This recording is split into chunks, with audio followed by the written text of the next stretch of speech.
नमस्कार मित्रांनो, आजच्या व्हिडिओमध्ये आपण बघणार आहोत रक्षाबंधन, नारळी पौर्णिमा कधी साजरी करायची, रक्षाबंधनाची कथा, ग्रहणाचा परिणाम आणि भद्रा कधी असणार आहे, हे सर्व जाणून घेण्यासाठी हा व्हिडिओ शेवटपर्यंत नक्की बघा.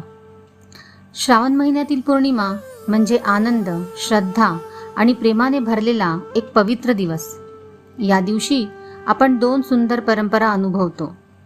एक म्हणजे रक्षाबंधन आणि दुसरं नारळी पौर्णिमा. रक्षाबंधन आपल्याला भाऊ बहिणीच्या प्रेमाची आणि रक्षणाची आठवण करून देते, तर नारळी पौर्णिमा आपल्याला निसर्गाप्रती कृतज्ञता व्यक्त करण्याचा संदेश देते. रक्षाबंधनाचे महत्त्व. या दिवशी बहीण आपल्या भावाला राखी बांधते, औक्षण करते आणि त्याच्या सुखी, निरोगी आणि दीर्घ आयुष्यासाठी प्रार्थना करते. भाऊही आपल्या बहिणीचे रक्षण करण्याचा आणि तिच्या सुखदुःखात सदैव तिच्या पाठीशी उभा राहण्याचा संकल्प करतो. आता जाणून घेऊया नारळी पौर्णिमेबद्दल. महाराष्ट्रात श्रावण पौर्णिमेला नारळी पौर्णिमा मोठ्या श्रद्धेने साजरी केली जाते. विशेषतः कोळी समाजासाठी या सणाला खूप महत्त्व आहे. पावसाळ्यात समुद्र खवळलेला असतो, त्यामुळे मासेमारी बंद ठेवल्या जाते. श्रावण पौर्णिमेच्या दिवशी समुद्राची पूजा करून समुद्राला नारळ अर्पण केला जातो. समुद्र शांत राहावा, समुद्र देवतेची कृपा लाभावी, मासेमारीच्या काळात सर्वांचे रक्षण व्हावे आणि घरात सुख समृद्धी नांदावी अशी प्रार्थना केली जाते. नारळाला हिंदू धर्मात श्रीफळ म्हटले जाते. नारळ अर्पण करणे म्हणजे श्रद्धा, कृतज्ञता आणि आपली मनोकामना देवाच्या चरणी अर्पण करण्याचे प्रतीक मानले जाते. या दिवशी नारळी भात, नारळी पाक, नारळाच्या वड्या अशा पदार्थांचा नैवेद्य करण्याची ही सुंदर परंपरा आहे. या सणाचा संदेश.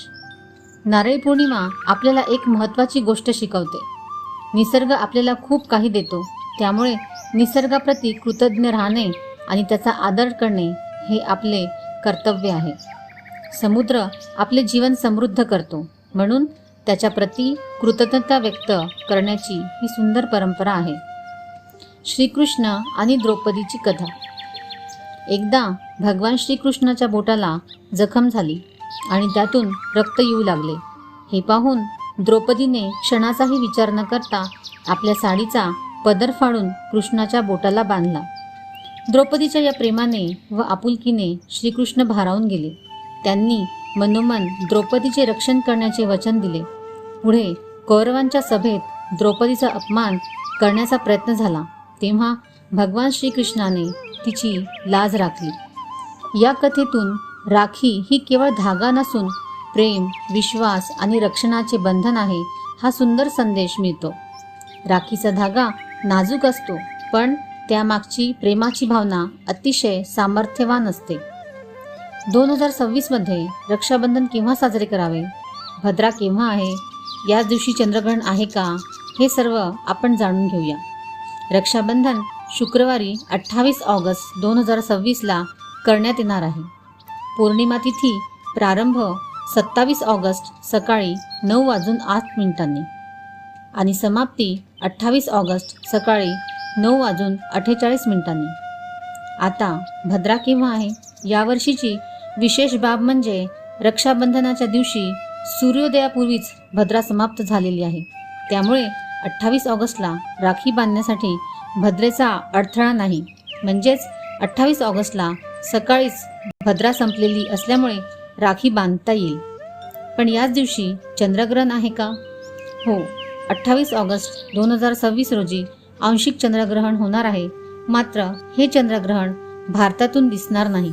ग्रहण प्रारंभ सकाळी 6:55 आणि समाप्त 11:21 होणार आहे. परंतु त्यावेळी भारतातून चंद्र क्षितिजावर दिसत नसल्यामुळे भारतात प्रत्यक्ष ग्रहण दिसणार नाही.